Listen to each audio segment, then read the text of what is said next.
Hello दोस्तों, I am मायंगावदिया। प्रभु श्री राम का नाम लेके ये वीडियो शुरू करते हैं।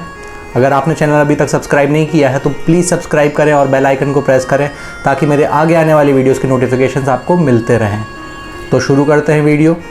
जैसा कि आप सभी को पता है कि आज का दिन भारत के इतिहास में लिखा जा चुका है, क्योंकि पिछले 500 वर्ष की लड़ाई आज जाकर ख़त्म हुई है और लगभग 30 पीढ़ियाँ इस संघर्ष में गुजर चुकी हैं।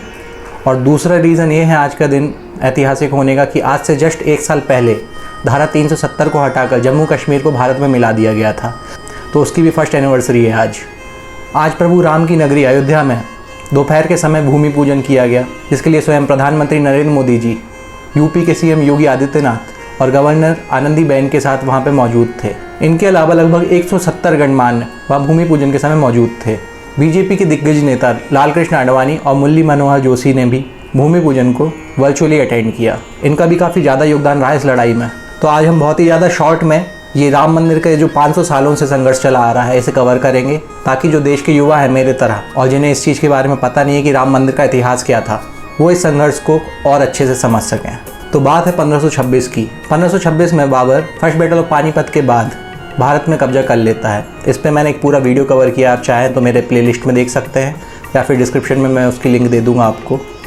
तो उस कब्जे के बाद मुग़ल साम्राज्य की भारत में स्थापना होती है और 1526 के ठीक 2 साल बाद 1528 में बाबर का कमांडर मीर बाकी ने अयोध्या में राम मंदिर को तोड़कर वहाँ पर एक मस्जिद बनाई, जिसका नाम उसने बाबर के नाम पर रख दिया, क्योंकि उस समय राजा बाबर था तो इसलिए उसने मस्जिद का नाम पड़ चुका था बाबरी मस्जिद। अब जैसा कि आप सभी को पता है कि अगर मंदिर को तोड़कर मस्जिद बनाई जाए तो ये तो सीधे सीधे एक आस्था का विषय हो जाता है, तो विवाद तो होना ही था। तो हुआ भी कुछ इसी टाइप से, विवाद शुरू होता है। बात आती है अंग्रेज़ों के समय की।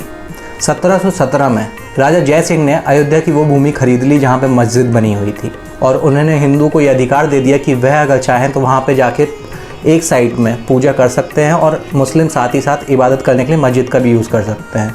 मतलब बाहर जो चबूतरा था वहाँ पे हिंदू पूजा करें और अंदर इबादत हो। पर एक ही समय में ये चीज़ होना कब तक टिक सकता था? मतलब सेम टाइम में अजान हो रही है, सेम टाइम में पूजा चल रही है, तो वो डिस्टर्बेंस क्रिएट होने लग गया, जिसके चक्कर में हिंदू और मुस्लिम के बीच कॉन्फ्लिक्ट भी होने की स्थिति बन चुकी थी। अब इन सब के बाद बात आती है 1853 की, 1853।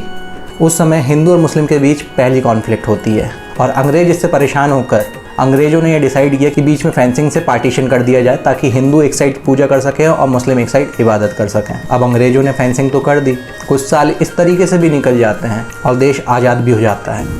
फिर बात आती है 1949 में। 1949 में देश की आज़ादी को 2 साल हो चुके थे, तो 1949 में मस्जिद के अंदर कुछ रामलला की मूर्तियाँ मिलती हैं, जिसके बाद पूरे अयोध्या में और देश में ये अफवाह फैल जाती है कि रामलला की मूर्तियाँ वहाँ पे उत्पन्न हुई और रामलला को लोगों ने घूमते हुए वहाँ पे देखा। अब जैसा आप सबको पता ही है कि इंडिया में क्या रहता है कि लोग अगर इस टाइप की अफवाह फैलाते हैं, धार्मिक अफवाह, तो बहुत जल्दी लोग इससे प्रवोक हो जाते हैं, और हुआ भी कुछ इसी टाइप से। हिंदू इस इंसिडेंट के बाद बोलने लग गए कि उन्हें अंदर जाकर पूजा करना है, और मुस्लिमों का कहना था कि मूर्तियाँ हटाओ यहाँ से, हाँ हम नमाज अदा करेंगे। बट वहाँ की पुलिस को लगा कि इस समय अगर मूर्तियाँ हटाई जाती है तो पूरे देश में दंगे छिड़ जाएंगे, जिसके चलते मामला सीधे फैज़ाबाद कोर्ट में चला जाता है। अब हमारे यहाँ के कोर्ट का तो आपको पता ही है कि इतने जल्दी किसी भी चीज़ का डिसीजन नहीं आता, तो काफ़ी स्लो प्रोसेस में हियरिंग होती है, सुनवाई काफ़ी स्लो चलती है उस समय, और काफ़ी साल इसी में निकल जाते हैं। और मस्जिद को 1949 में जब कोर्ट में केस जाता है उसी समय ताला लगा दिया जाता है कि ना हिंदू अंदर जाएंगे ना मुस्लिम अंदर जाएंगे। इसके बाद 1980 में विश्व हिंदू परिषद राम मंदिर को अपना मुद्दा बना लेती है और 1984 में बीजेपी भी उसको ज्वाइन कर लेती है। और इसके बाद से बीजेपी के जब भी इलेक्शन हुए, बीजेपी के मैनिफेस्टो में राम मंदिर का जिक्र हमेशा रहा है। इसके बाद आता है 1986 में राजीव गांधी ने बिना कोर्ट के डिसीजन के मस्जिद के गेट खोल दिए और हिंदुओं को वहाँ पे पूजा करने के लिए बोल दिया, पर कोर्ट का फैसला नहीं आया था, जिसके चलते वापस से मस्जिद के गेट बंद करने पड़ गए। मतलब आप देख रहे होंगे कि राम मंदिर को पूरा पॉलिटिकल मुद्दा बना लिया गया था। राजीव गांधी ने जब गेट खोले थे उस समय मुस्लिमों ने इस पर आपत्ति उठाई और उसके कुछ समय बाद ही गेट वापस से बंद कर दिए गए। फिर आता है 1990। उस समय बीजेपी ने कार्य सेवकों के साथ मिलकर सोमनाथ से अयोध्या की लगभग 10,000 किलोमीटर की रथ यात्रा निकाली, और आपको जानकर ये हैरानी होगी कि उस रथ यात्रा का जो मैनेजमेंट था और जो सिक्योरिटी थी वो सारी हमारे आज के प्रधानमंत्री श्री नरेंद्र मोदी जी ने की थी। अभी ये रथ यात्रा जहाँ जहाँ से निकलती वहाँ लालकृष्ण आडवाणी एक अपनी स्पीच देते, जिसके चलते माहौल बहुत गर्म हो चुका था और देश में दंगों की स्थिति बन चुकी थी। इसके बाद ये रथ यात्रा कंप्लीट होती है।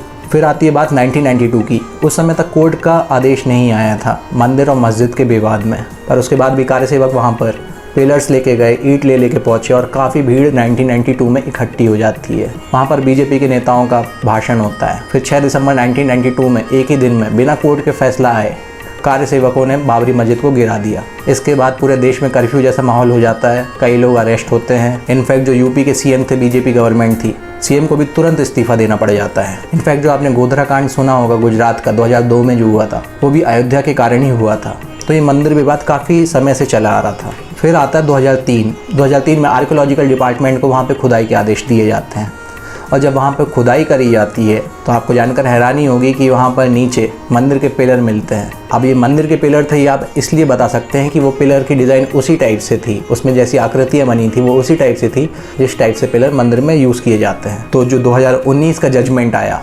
2019 का जजमेंट भी इसी के बेसिस पे आया है। कंटिन्यू 40 दिन की सुनवाई चली है। अब 5 जज की बेंच ने, इसमें चीफ जस्टिस थे रंजन गोगोई और हमारे आज के चीफ जस्टिस भी मौजूद थे, उन सभी ने एक मत होकर डिसीजन दिया कि ये राम जन्मभूमि ही है और यहाँ पे मंदिर ही बनेगा। और मुस्लिमों के लिए भी उन्होंने, ऐसा नहीं कि मुस्लिमों के लिए उन्होंने कुछ नहीं किया, मुस्लिमों को भी उन्होंने 5 एकड़ की ज़मीन अयोध्या में ही अलॉट करने के आदेश दिए और साथ ही 3 महीने के अंदर ट्रस्ट बनाने के आदेश दिए थे, जिसके बाद सभी ने, चाहे हिंदू या मुस्लिम, उन्होंने इस फैसले को स्वीकार किया और आज भी सभी समाज के लोग इस मंदिर निर्माण में कोऑपरेट कर रहे हैं।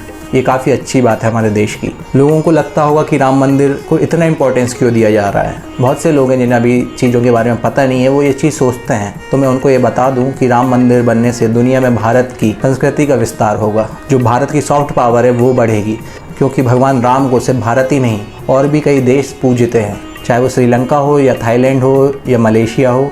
बहुत से देश ऐसे हैं जो श्री राम को मानते हैं और पूजते हैं। अभी राम मंदिर के भूमि पूजन के लिए श्रीलंका से पवित्र मिट्टी और पवित्र नदी का जल आया है और भी कई देश ऐसे हैं जिन्होंने अपने यहाँ की पवित्र नदियों के जल यहाँ पे भेजे हैं भूमि पूजन के लिए। थाईलैंड में अभी तक भरत जैसे श्री राम की चरण पादुकाएं सिर में रख के राज किए थे, उसी तरीके से थाईलैंड में अभी तक ये प्रथा चली आ रही है और ऐसे ही राज किया जाता है।